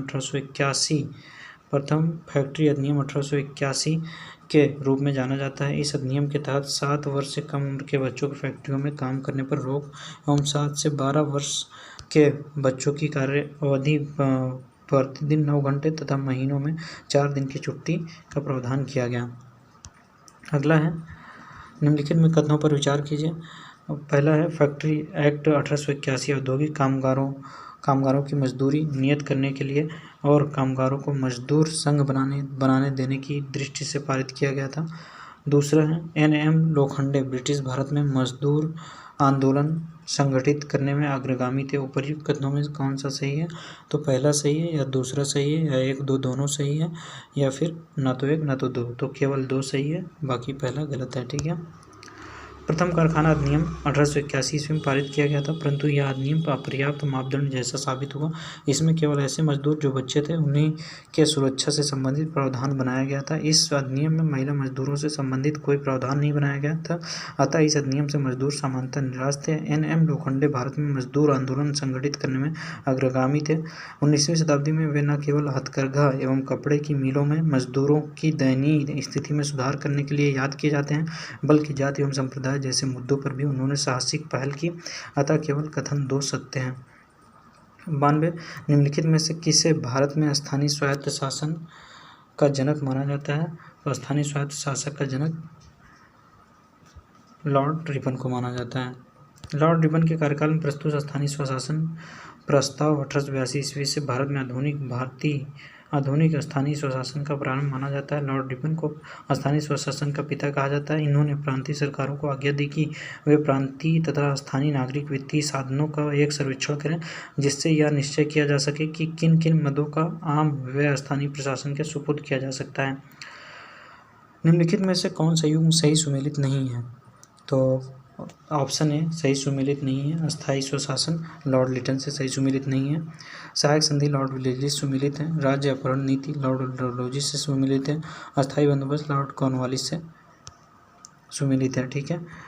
अगला है सूची फर्स्ट को सूची 2 से मिलाइए और नीचे दिए गए कोट में से सही उत्तर का चयन कीजिए। तो क्लाइव बंगाल में दोहरा शासन जो है, ऑप्शन ए सही है, ठीक है। तो क्लाइव ने 1765 बंगाल में द्वैध शासन प्रणाली लागू की और बेंटिक के कार्यकाल में मैकाले द्वारा आधुनिक शिक्षा की नींव रखी गई।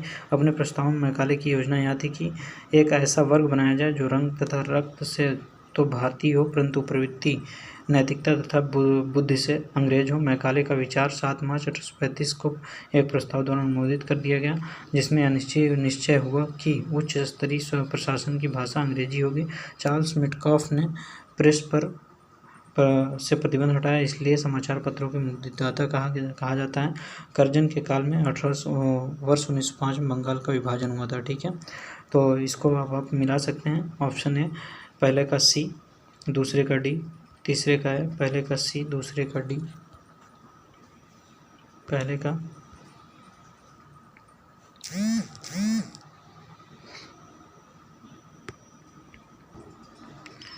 का सी हो गया, दूसरे का डी हो गया, तीसरे का ए हो गया और चौथे का बी हो गया, ठीक है। तो अब मिला लीजिएगा इसको। अगला है सूची फर्स्ट को सूची 2 से मिलाइए और नीचे दिए गए कोट में से सही उत्तर का चयन कीजिए। तो इसको भी मिलाना है, तो इसका जो है ऑप्शन ए है, सही है। तो पहले का डी, दूसरे का ए, पहले का डी, दूसरे का ए और तीसरे का बी, चौथे का सी। ठीक है, पहले का डी लॉर्ड डलहौजी से वेबगत का सिद्धांत, दूसरे का है सती प्रथा का निषेध और लॉर्ड रिपन से स्वायत्त शासन और लॉर्ड कर्जन से बंगाल का विभाजन। ठीक है, निम्नलिखित में से कौन सी जोड़ी गवर्नर जनरल और घटना सुमेलित है? तो लॉर्ड कॉर्नवालिस से रेगुलेटिंग एक्ट और लॉर्ड विलेजली से स्थायी बंदोबस्त, लॉर्ड एलनब्रो संधि सिंध का विलय, तो लॉर्ड डलहौजी प्रथम अफगान युद्ध। तो सही सुमेलित है कौन सा है? ऑप्शन सी, लॉर्ड एलनब्रो सिंध का विलय। ठीक है, लॉर्ड एलनब्रो 1842 से 1844 ईस्वी के समय 1847 ईस्वी में सिंध का विलय किया गया। ठीक है, अगला है 97, भारतीय पुरातत्व सर्वेक्षण की स्थापना किसके काल में हुई थी? तो भारतीय पुरातत्व सर्वेक्षण की स्थापना लॉर्ड कर्जन के काल में हुई थी। भारत में पुरातत्व संरक्षण संबंधी प्रयास 1784 ईस्वी में कलकत्ता में विलियम जोन्स द्वारा एशियाटिक सोसाइटी की स्थापना के साथ प्रारंभ हुए थे। 1861 ईस्वी में लॉर्ड कैनिंग द्वारा अलेक्जेंडर कनिंघम को प्रथम पुरातात्विक सर्वेक्षण नियुक्त किया गया था तथा 1871 ईस्वी में पुरातात्विक सर्वेक्षण के लिए सरकार में अलग विभाग बनाया गया। लॉर्ड कर्जन के कार्यकाल 1899 से 1905 ईस्वी के दौरान वर्ष 1901 में भारतीय पुरातत्व सर्वेक्षण ASI को एकीकृत एवं केंद्रीकृत स्वरूप देते हुए जॉन मार्शल को इसका नया महानिदेशक नियुक्त किया गया। अगला है 98, भारतीय पुरातत्व सर्वेक्षण की स्थापना हुई थी। तो लॉर्ड कर्जन के काल में भारतीय पुरातत्व सर्वेक्षण की स्थापना हुई। अगला है 99, निम्नलिखित में से किसने पुरातत्व सर्वेक्षण विभाग की स्थापना की? तो पुरातत्व सर्वेक्षण की स्थापना किसने की थी? तो लॉर्ड कर्जन ने की थी। ठीक है, अगला है 1871 ईस्वी में पुरातत्व सर्वेक्षण विभाग बनाया गया। उस समय governor general earl of Mayo थे तथा duke of Argyll secretary of state थे। आर्गिल के सुझाव पर ही पुरातत्व विभाग बनाया गया था।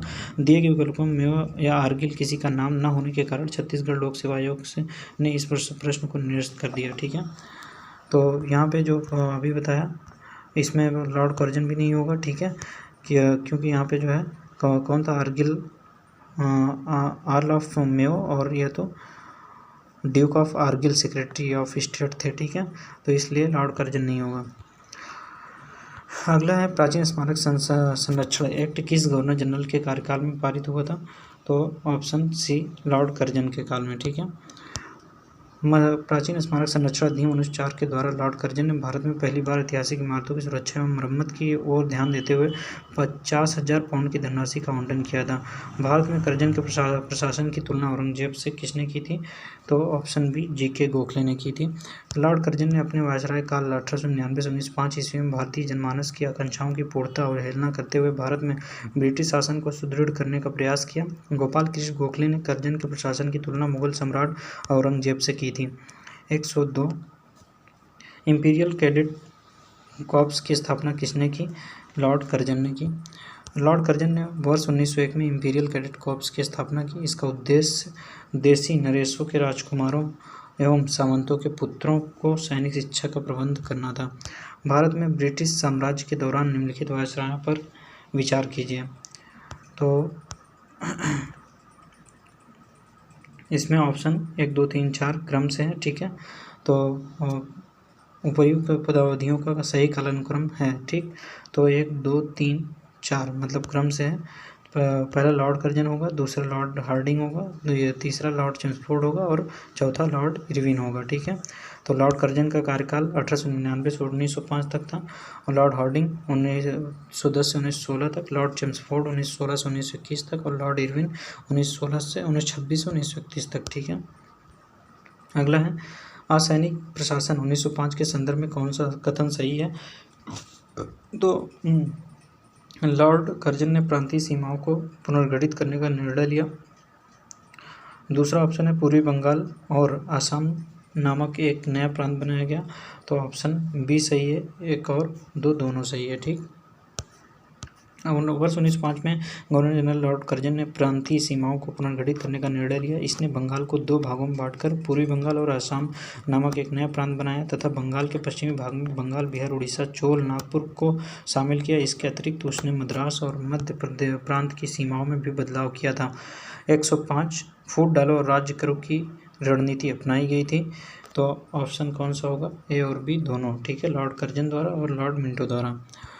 फूट डालो और राज करो की रणनीति लॉर्ड कर्जन एवं लॉर्ड मिंटो दोनों के द्वारा अपनाई गई थी। इस नीति के तहत मिंटो ने पृथक निर्वाचन प्रणाली को प्रोत्साहित किया था। लॉर्ड कर्जन के शासनकाल में ब्रिटिश सरकार ने स्पष्ट रूप से मुस्लिम समर्थक और हिंदू विरोधी नीति अपनाई। इस नीति के ही प्रतीक के रूप में वर्ष 1905 में बंगाल विभाजन किया गया। बंग उद्देश्य प्रशासन की सुविधा उत्पन्न करना नहीं था जैसा दावा किया गया था, बल्कि इसके 2 स्पष्ट उद्देश्य थे, एक हिंदू मुस्लिम को लड़ाना और दूसरा नवजात बंगाल को चोट पहुँचाना, ठीक है। अगला है, मुझे विश्वास है कि कांग्रेस अपने विनाश की तरफ जा रही है और मेरी यह बड़ी इच्छा भारत में रहते होगी कि इसके शांति प्रिय निधन के लिए इसका सहायक बनूं। यह किसने लिखा? तो लॉर्ड कर्जन ने लिखा। अगला है, अंग्रेज शासक समझते थे कि नरमपंथियों के नेतृत्व में कांग्रेस काफ़ी कमज़ोर है। जनता में इसकी पैठ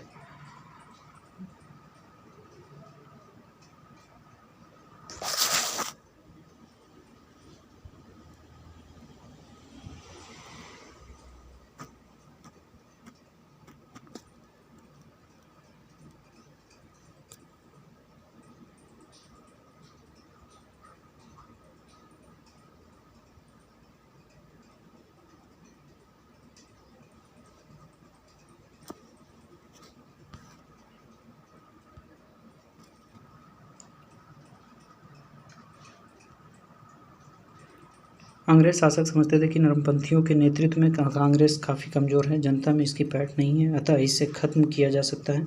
इस नीति के सबसे बड़े प्रवक्ता थे लॉर्ड कर्जन। वर्ष 1900 में कर्जन ने ब्रिटिश सेक्रेटरी ऑफ स्टेट को लिखा, मुझे विश्वास है कि कांग्रेस अपने विनाश की तरफ जा रही है और मेरी यह बड़ी इच्छा भारत में रहते होगी कि इसके शांतिप्रिय निधन के लिए इसका सहायक बनूं। वर्ष 1903 में उन्होंने मद्रास गवर्नर को लिखा, जब से मैं भारत आया हूँ मेरी नीति यही रही है कि किसी भी तरह कांग्रेस को नपुंसक बना दूं। कर्जन ने कांग्रेस अध्यक्ष के नेतृत्व में प्रतिनिधिमंडल से मिलने से इनकार कर दिया था। अगला है 107, इनमें से किस गवर्नर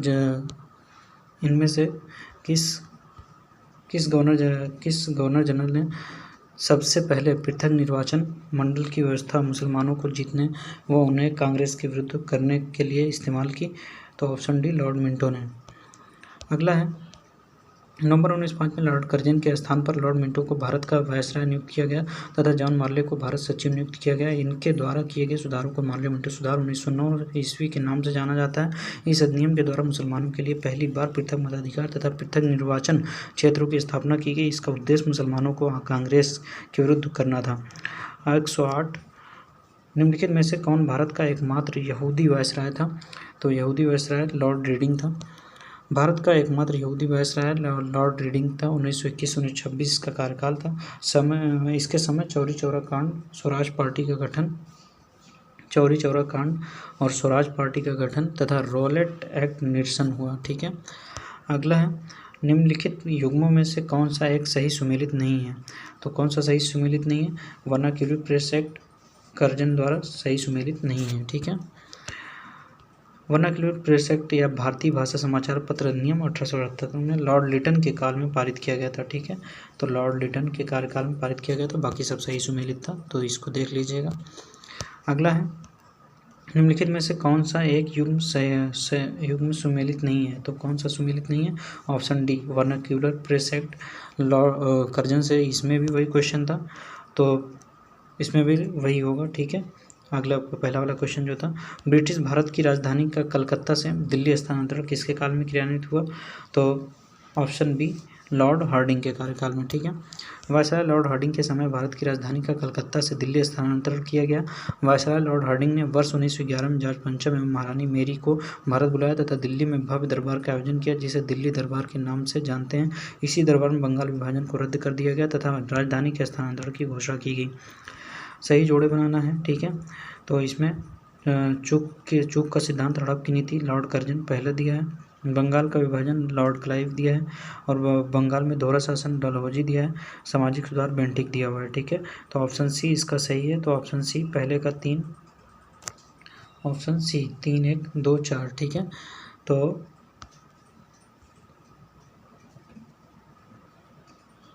3 1 और 2 और 4, ठीक है। तो चूक का सिद्धांत जो है किससे सुमेलित है? डलहौजी से। बंगाल का विभाजन कर्जन से सुमेलित है। बंगाल में दोहरा शासन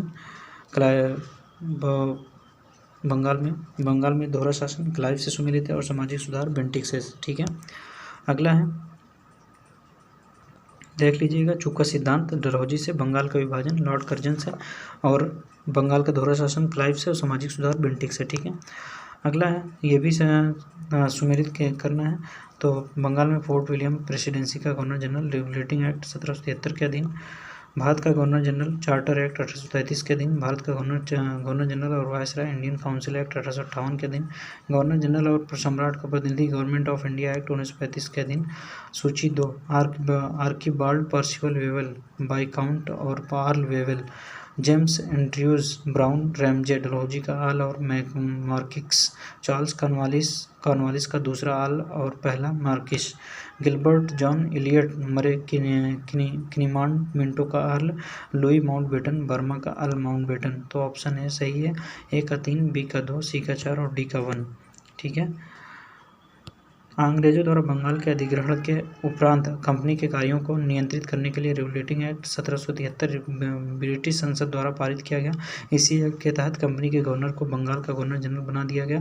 बंगाल के प्रथम गवर्नर जनरल के रूप में वारेन हेस्टिंग की नियुक्ति की गई। यद्यपि विकल्प में वारेन हेस्टिंग नहीं है, तो उसका उत्तरवर्ती कॉर्नवालिस कालक्रमानुसार उत्तर होगा। इस प्रकार प्रश्नानुसार 1833 का एक्ट डलहौजी की नियुक्ति, 1858 का एक्ट मिंटो की नियुक्ति, और 1935 का एक्ट वेवेल की नियुक्ति, ठीक है। 114 सूची 1 को सूची 2 से सुमेलित कीजिए तथा नीचे दिए गए कोड से सही उत्तर चुनिए, ठीक है। तो इसको भी मिलाना है, तो कौन सा होगा? Option B. ऑप्शन बी, तो इसको देख लेते हैं। संबलपुर 1849 ईस्वी, संबलपुर 1849 ईस्वी, और सतारा 1848 ईस्वी, और अवध 1856 ईस्वी, और झांसी 1854 ईस्वी, ठीक है। निम्नलिखित में से घटनाओं पर विचार कीजिए तथा उनको कालक्रमानुसार व्यवस्थित कीजिए। तो यहाँ पे कालक्रमानुसार इसको भी व्यवस्थित करना है, तो ऑप्शन डी सही होगा इसमें। तो सिक्किम का विलय 1817 में हुआ, 1817 में हुआ था, और पंजाब का विलय 1849 में हुआ था, और झांसी का विलय 1853 में हुआ था। बर्मा का विलय 1886 में हुआ था। नोट ध्यातव्य है कि ब्रिटिश साम्राज्य के तहत सिक्किम का विलय नहीं किया गया था। उसके 7 फरवरी 1817 में सिर्फ सहायक संधि की गई थी। इस प्रकार दिए गए प्रश्न का उत्तर विकल्प डी सर्वाधिक तर्कसंगत है, ठीक है। निम्नलिखित में से किस वायसराय के कार्यकाल में भारतीयों को राय बहादुर और खान बहादुर उपाधियां प्रदान करना प्रारंभ हुआ? तो उपर्युक्त में से कोई नहीं, या उपर्युक्त में से एक से अधिक। तो 1857 के विद्रोह के समय अंग्रेजों की सहायता करने वाली देसी शासकों, जमींदारों आदि को अपना विश्वास पात्र बनाने के लिए उन्हें उपाधियां, खिलअत, भूमि अनुदान, ऋण माफी आदि सुविधाएं प्रदान की जाने लगी। इनमें हिंदुओं को दी जाने वाली प्रमुख उपाधि राय बहादुर तथा मुस्लिमों एवं पारसियों को दी जाने वाली समकक्ष उपाधि खान बहादुर थी। 1859 एवं 1860 से इन उपाधियों को दिए जाने के साक्ष्य मिलते हैं, ठीक है। तो यह सेशन समाप्त हुआ आज का, गवर्नर जनरल और वायसराय का। तो यह बहुत महत्वपूर्ण सेशन था, तो इसको मैंने पहले करवा दिया। तो देखते हैं जो महत्वपूर्ण सेशन है, जहाँ से क्वेश्चन ज़्यादा पूछे जाते हैं, उनको हम पहले करवाएंगे। तो इसको ज़रूर देखिएगा और लाइक शेयर सब्सक्राइब ज़रूर करिएगा। धन्यवाद।